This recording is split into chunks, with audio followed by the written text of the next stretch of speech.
build 1 million new homes on the green belt. That is the rallying cry from the senior Conservative Minister Liz Truss, who says drastic action is needed to help the under-40s own their own homes. But she's entered controversial territory as the Conservative Party traditionally has strongly opposed development on green belt land. Green belts were introduced after World War II to stop cities from sprawling and the countryside being spoiled. There are 14 such areas. They cover around 13% of England's land. All have tight controls on building and they are meant to be permanently protected. The name Greenbelt conjures up images of green and pleasant land, and London's Greenbelt does include part of the Chilterns and the North Downs, which is beautiful, but it isn't all green or pleasant. The belt includes much intensively farmed land, poor quality scrub and even old car parks. Liz Truss, the minister, says she wants to see more houses built near railway stations and is also calling for villages to be allowed to expand by 4 or 5 homes per year without the need for planning. So is it time we've rethought these green rings around our cities and used some of the land to help solve the housing crisis? Or were the post-war planners right and big cities need a green buffer permanently protected from urban sprawl? Do call 08000 288 291, email vine@bbc.co.uk. We're joined now by Matthew Lesh, Head of Research at the Adam Smith Institute, who says we should now build on the green belt, and Rebecca Pullinger is with the Campaign to Protect Rural England, a planning campaigner, doesn't think we should at all. So Matthew, you would echo the thoughts of Liz Truss, would you? Absolutely. I think we've got to really put this in context. Britain is stuck in a planning system that was created in a very different context. The Town and Planning Act of 1947 was when people were leaving cities. Cities weren't expanding, population wasn't growing. What we've seen since then is the house of pricing grow by an extraordinary 463%. There are a lot of changes you can make around the edges, but a greenbelt reform is absolutely essential to that. And what the ASI has called for in the past, similar to what Liz Truss is calling for, is the building of 1 million new homes, which would take up 3.7% of the green belt. Now, that would be within 800 metres of train stations. So that would be places that are very livable, places that can get you into central London very quickly. But all over the country, right? Not just London. Well, particularly London, but also over the country, in other parts where there's green belts. So Rebecca, what's wrong with that? 1 million new homes on the green belt? I think one of the main issues is the affordability of these homes. Research that CPRE has carried out in the past year shows that the majority of homes that are being planned on the greenbelt simply aren't affordable to those that really need to live in them. In addition, urban sprawl itself, one of the main reasons why greenbelts have been set up, can be hugely damaging. And in the US, it's estimated to cost around $1 trillion, just the impacts of urban sprawl on things like air pollution.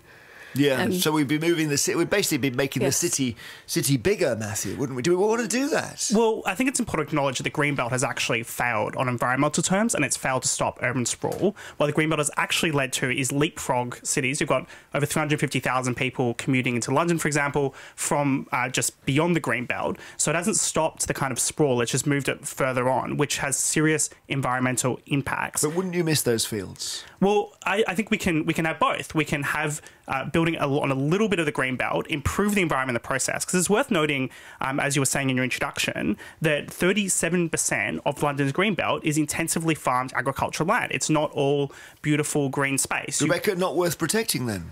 We believe that green belt is really worth investing in, as well as needing new homes. Young people in particular really care about the environment, as has been shown recently. And actually, the Greenbelt acts as a really important resource to enhance kind of the local environment near to where people live.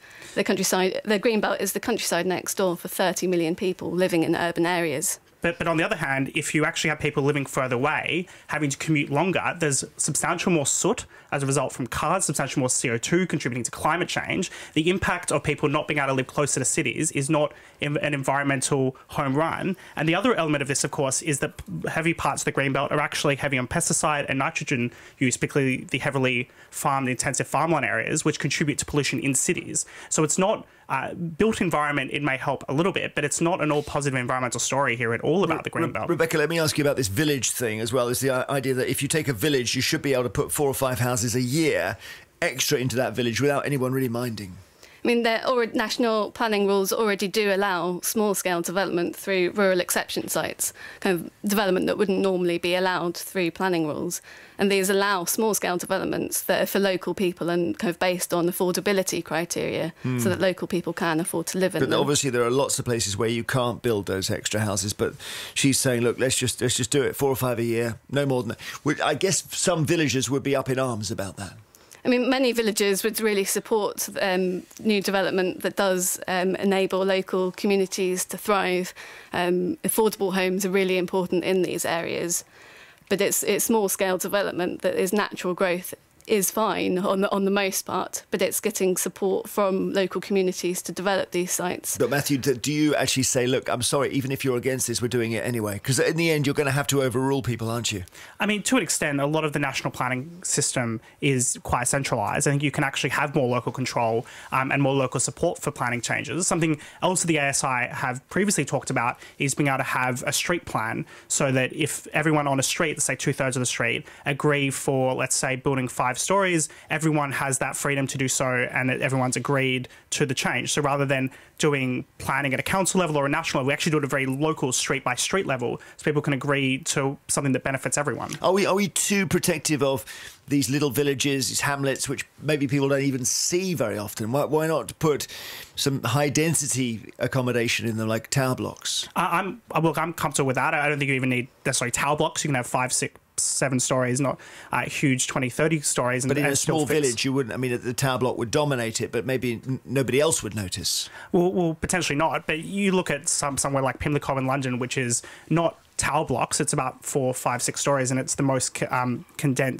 dense part of London. So you can have medium density to solve this problem. Lots of people with big houses there. Super posh people. It's a bit of a mixture between a lot of apartments and houses, and it is obviously quite a posh area. But there's a lot of houses and it's quite a dense area. But they'd fight everything there if you tried to put a tent up. No doubt, and I think we do have to oppose really what one might consider to be rent seekers or people who are trying to stop nearby planning development to keep up the value of their own house.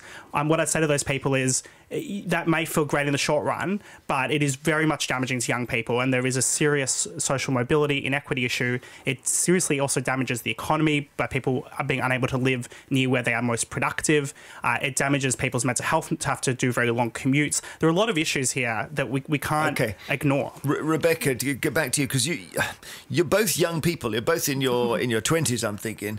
So you've got a huge stake in there being more houses, but difficult for you, Rebecca, because you're campaigning to preserve the countryside, right? I mean, we agree actually on the Adam Smith Institute and what Matthew is saying in terms of importance of higher density development. And actually, brownfield sites in areas provide a huge opportunity. Local councils have identified space for over 1 million homes on suitable land.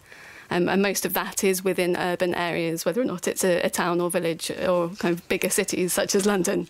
But you want to keep the look of the countryside? Yes, I mean, one of the purposes of Greenbelt is to help protect the character of villages, but encouraging kind of small infill developments and kind of rural sites can help provide homes that people need. Thank you very much, Rebecca Pullinger of the Campaign to Protect Rural England, and Matthew Lesh, Head of Research at the Adam Smith Institute, talking about whether we should put 1 million new homes on the Green Belt. I promise that you'll never find another like me.